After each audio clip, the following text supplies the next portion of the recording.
तो आज के इस वीडियो में व्यूअर्स हम लोग सीखने की कोशिश करेंगे कि how to drive a car को चलाने से पहले आइए इसकी फंक्शनिंग को इसको समझने की कोशिश करते हैं। देखिए, ये रहा कार, ये रही इसकी स्टीयरिंग जो इसकी डायरेक्शंस को कंट्रोल करती है, गाड़ी की डायरेक्शन को हैंडल करते हैं। अगर आपको बाइक चलाने की आदत है, अगर आप बाइक चलाते हैं तो कार सीखना आपके लिए हफ्ते 10 दिन से ज़्यादा की बात नहीं होती है, क्योंकि जो फंक्शन बाइक में होती है ऑलमोस्ट वही फंक्शन कार के अंदर भी है। थोड़ा फ़र्क ये है कि कार में हम हाथ का प्रयोग स्टीयरिंग के लिए करते हैं, और जैसे बाइक वगैरह में क्या करते हैं कि हम ब्रेक और क्लच हाथ के इस्तेमाल से उसको करते हैं। कार में स्टीयरिंग तो आपके हाथ में होती है, गियर आपके हाथ में होता है, जबकि बाइक में आपको गियर पैर में होता है, लेकिन कार में आपके हाथ में होता है। ये देखिए, ये गियर है और इस पे आपको लिखा हुआ होता है 1 2 3 4 5, यानी ये 5 गियर हैं, और इसमें से एक रिवर्स के लिए होता है जो आप उस पर R लिखा हुआ आप पाएंगे। तो जिस तरीके से इस पे डायग्राम बना है उस हिसाब से हम इसको गियर को शिफ्ट करते हैं। तो आइए सबसे पहले हम क्या करेंगे, चाबी को इसके इग्निशन में लगाते हैं। इग्निशन में लगा करके गाड़ी को ऑन करने से पहले हम ये देख लें कि गाड़ी आपकी न्यूट्रल है कि नहीं है। न्यूट्रल हम 2 तरीके से कर सकते हैं।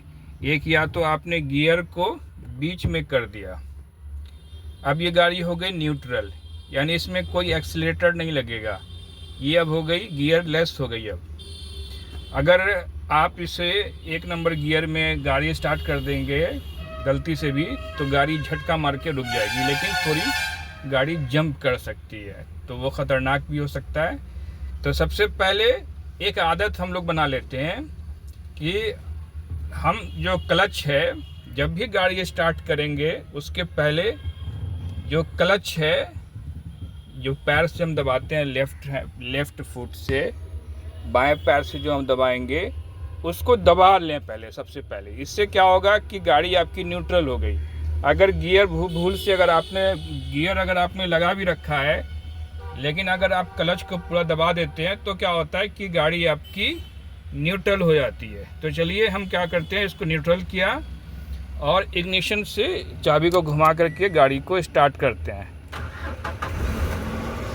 अब ये गाड़ी हमारी स्टार्ट हो चुकी है। अब स्टार्ट हो चुकी है, चूँकि गर्मी है तो हम क्या करेंगे, एसी ऑन करके दरवाजे को बंद कर लेंगे। ये हमने एसी को बढ़ा दिया अपने ज़रूरत के हिसाब से, एसी हमारी चल गई और हमने डोर को बंद कर दिया। अब व्यूअर्स समय देखना क्या है कि गाड़ी हमारी स्टार्ट हो चुकी है, और यहाँ देखिए ये जो गियर है अभी ये न्यूट्रल में है। ये शायद सही से बंद नहीं हुआ।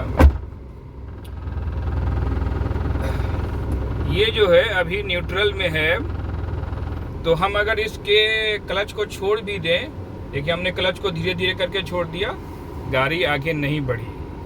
अब हम क्या करेंगे, अगर हम गियर लगाएंगे तो सबसे पहले क्लच को दबा लें। क्लच को दबाने से क्या होगा कि गाड़ी न्यूट्रल हो गई। अब ये क्लच के द्वारा न्यूट्रल हो गई।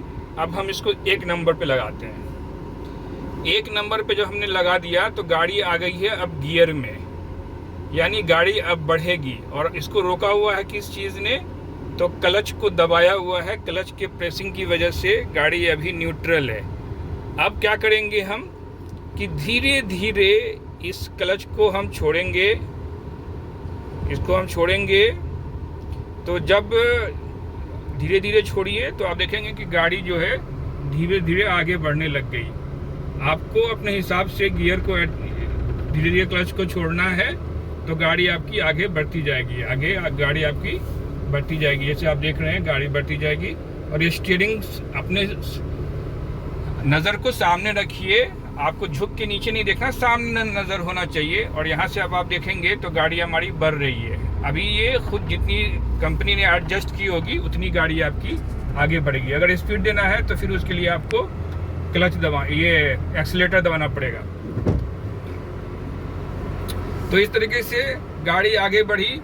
तो गाड़ी के फंक्शन में जो मेन चीज़ को समझना होता है वो होता है पैर। सबसे इम्पोर्टेंट रोल जो प्ले करता है वो है पैर। ये जो लेफ्ट पैर है इसको आपको जमा लेना है बिल्कुल। किस चीज़ पे? तो क्लच पे। ये जो क्लच का पैडल होता है उस पे आपका बायां पैर उससे हमेशा दबाए रहेगा। उसे दबाना है, छोड़ना है ज़रूरत के हिसाब से, स्पीड के हिसाब से। और ब्रेक लगाने से पहले क्लच दबाइए और ब्रेक लगाइए। क्लच दबाने से क्या होगा कि गाड़ी की जो एक्सीलरेटर है वो न्यूट्रल हो जाएगी, तो ब्रेक आपका आसानी से लगेगा। तो क्लच दबाइए फिर ब्रेक दबाइए। इमरजेंसी के केस में दोनों एक साथ दबा सकते हैं। तो बायां पैर जो है वो क्लच के ऊपर में दबा रहता है, ये फिक्स है। इस पैर को आपको हिलाना नहीं है उस पैडल से, एक्सीलरेटर के। हाँ, आपका जो राइट पैर है, राइट फुट जो है आपका, ये आपका मूवमेंट करेगा। ये कैसे मूव करता है? तो देखिए, ये जो तीसरे नंबर पे जो पैडल है ये एक्सीलरेटर का पैडल है। गति बढ़ानी होगी तो हम इसको दबाएंगे, ये राइट पैर से, फुट से दबाएंगे। और अगर ब्रेक लगानी होगी तो हम बीच वाले को दबाएंगे। इससे क्या होगा? गाड़ी रुक जाएगी। ये हो गया ब्रेक, हो गया बीच वाला। तो ये जो आपका तो ये पैर आपका मूव करता रहेगा। कभी ये एक्सीलेटर, तीसरे नंबर पे एक्सीलेटर है, एक्सीलेटर पे यानी स्पीड देने पर, स्पीड पे, कभी ब्रेक पर। बीच में ब्रेक है, आप ब्रेक लगाएंगे, ज़रूरत के हिसाब से ब्रेक लगाएंगे, लेकिन ब्रेक लगाने से पहले क्लच लगाना नहीं भूलेंगे। क्लच लगाएं, क्लच दबाएंगे फिर ब्रेक लगाएंगे। और ये जो दाहिना पैर है ये मूव करता रहेगा आपका, पूरी ड्राइविंग में आपका ये मूव करता रहता है। कभी ये ब्रेक पे जाएगा, कभी एक्सीलेटर पे जाएगा। ये जो दाहिना पैर है आपका ये मूव करता रहेगा। और बायां पैर को एक जगह पे आपको फ्रीज कर लेना है। और फ्रीज किस पे करना है? तो वो है क्लच। क्लच के ऊपर में आपका बायां पैर फ्रीज रहता है। अब दूसरी चीज़ क्या हो जाती है, आइए अब और दूसरी चीज़ें हम लोग देखते हैं कि अगर अभी जैसे देखिए हमने न्यूट्रल में, अभी ये न्यूट्रल है, अभी हमने क्लच पर से पैर हटा दिया, गाड़ी आपकी नहीं बढ़ रही है। लेकिन जैसे ही आप इसको गियर में डालेंगे ये और क्लच को जैसे छोड़ते जाएंगे, गाड़ी आगे बढ़ती जाएगी। उसके बाद से क्या होता है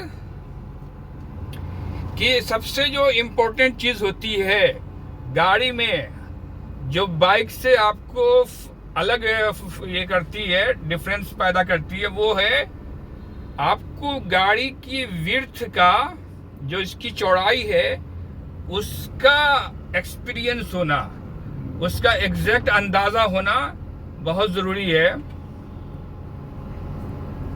क्योंकि बाइक में तो आपको पता होता है कि गाड़ी इतनी से निकल जाएगी, लेकिन इसमें दिक्कत पैदा करता है ये जो विंड मिरर है, ये जो फ्रंट का जो मिरर है ना, ये प्रॉब्लम क्रिएट करता है। क्योंकि ये थोड़ा सा थिक ग्लास होता है, ये इसकी मोटाई होती है। तो आपको पता है कि अगर थिक ग्लास से आपको देखेंगे तो ऑब्जेक्ट अपने बिल्कुल नज़दीक, बिल्कुल सामने जो है, मतलब अपनी सही स्थिति पे नहीं दिखेगा। यानी अगर आप इस शीशे के होकर के अगर आप ऑब्जेक्ट को देखेंगे तो अपने वास्तविक लोकेशन से थोड़ा अलग दिखता है। इसका कारण होता है शीशे की थिकनेस, यानी रिफ्रैक्शन ऑफ लाइट की वजह से। हम आपको एक नमूना दिखाते हैं तो आपको ये समझ में आएगा। इसके लिए आपको एक एग्जांपल हम दिखा रहे हैं कि इसके ऑब्जेक्ट को, कोई भी ऑब्जेक्ट अगर हो तो हम उसको कैसे जज करते हैं। इसके लिए हम आपको एक छोटा सा एग्जांपल दिखाएंगे। पहले गाड़ी को हम सही से एडजस्ट कर लें, उसके बाद हम आपको दिखाते हैं एक एग्जांपल। रिफ्रैक्शन, इससे आप क्या होगा कि आप बहुत अच्छे से एसेस कर पाएंगे, आकलन कर पाएंगे किसी भी ऑब्जेक्ट को कि वो ऑब्जेक्ट वास्तव में कहाँ पर है। अभी आपको हम कैमरा लाइए, आपको हम दिखाते हैं। अभी आप ड्राइवर के नजरिए से देखिए। अभी आप ड्राइवर के नजर से आप देखेंगे, देखिए ये बैठा ड्राइवर, यहां से वो देख रहा है।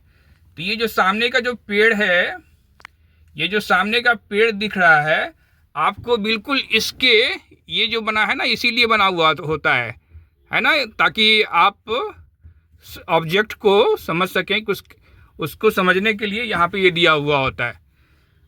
अभी जैसे देखिए, ये जो सामने का जो पेड़ है आप देख रहे होंगे कि ठीक इसके सामने आपको नज़र आ रहा होगा, है ना, ये इसके सामने नज़र आ रहा होगा। तो ड्राइवर को क्या दिखेगा कि ये पेड़ जो है ये कार के बिल्कुल बीचों बीच है। ऐसा जो है भ्रम पैदा होगा कि कार के बीचों बीच में पेड़ खड़ा है, लेकिन इसकी जो वास्तविकता है, इस ऑब्जेक्ट का जो लोकेशन है, आप देखेंगे कि ऐसा नहीं है। तो यहीं पे इंसान गलती कर सकता है। अभी हम आपको दिखाते हैं गाड़ी से उतर करके कि पेड़ का लोकेशन एग्जैक्ट कहाँ है। आइए आपको बाहर हम दिखाते हैं कि पेड़ का लोकेशन कहाँ है। अभी देखिए पेड़ का लोकेशन आप देखेंगे, देखिए ये रहा पेड़ और ये रहा पेड़ और ये रही कार, है ना। आपको फिर और उल्टा करके दिखाते हैं, और उल्टा करके दिखाते हैं आपको।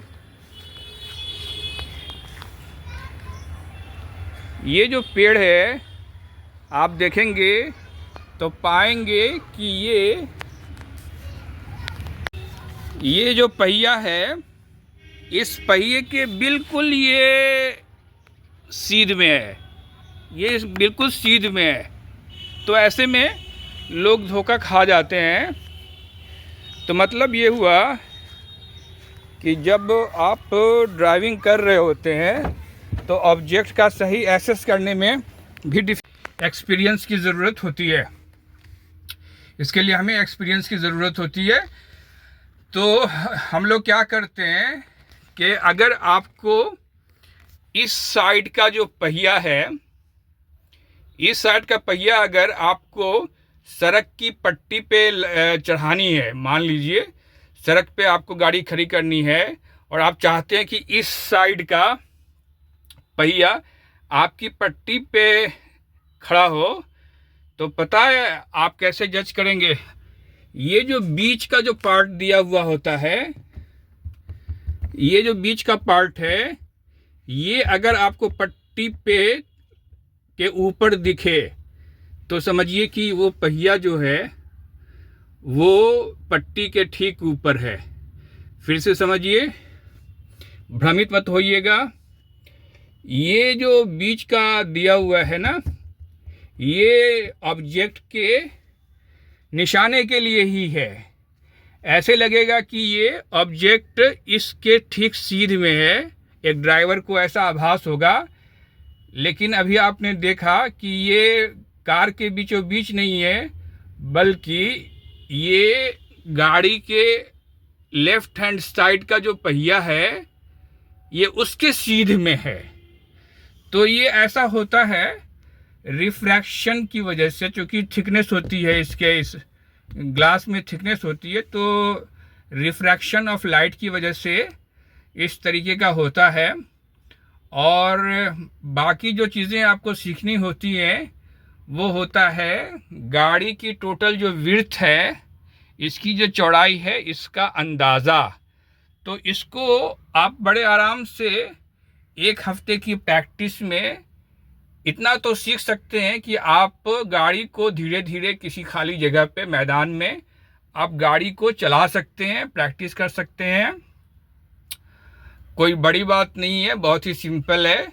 धीरे धीरे करके आपका कमांड जो है, आपको ध्यान में ये रखना है कि लेफ्ट पैर आपका हमेशा क्लच पे हो, दाहिना पैर आपका एक्सीलेटर पे हो। इसका आप मन में भी अभ्यास कर सकते हैं ताकि गलती नहीं हो। वरना कितनी बार ऐसा भी हुआ है कि लोगों ने ब्रेक की जगह पे एक्सीलेटर दबा दिया, तो गाड़ी रुकने की बजाय और स्पीड हो गई और बड़ा एक्सीडेंट भी कई बार देखने को मिला है। तो आप माइंड में भी, अगर आप गाड़ी चलाने का सोच रहे हैं तो माइंड में भी आप प्रैक्टिस कर सकते हैं कि बायां पैर आपका क्लच पे होगा और दाहिना पैर ये मूव करता रहेगा, ब्रेक और एक्सीलेटर, एक्सीलेटर और ब्रेक, ब्रेक और एक्सीलेटर, ऐसे ये मूव करता रहेगा। थोड़ा सा आपको रिफ्रैक्शन को समझना है, बॉडी के विड्थ को समझना है कि कितनी जगह से हमारी गाड़ी निकल जाएगी। आप प्रैक्टिस करेंगे तो धीरे धीरे करके आप सीख जाएंगे। अगर आपको वीडियो अच्छा लगा तो प्लीज़ इसको लाइक कीजिए, शेयर कीजिए, सब्सक्राइब कीजिए, और आगे आप क्या देखना चाहते हैं कमेंट करके ज़रूर बताइए। Thank you for watching.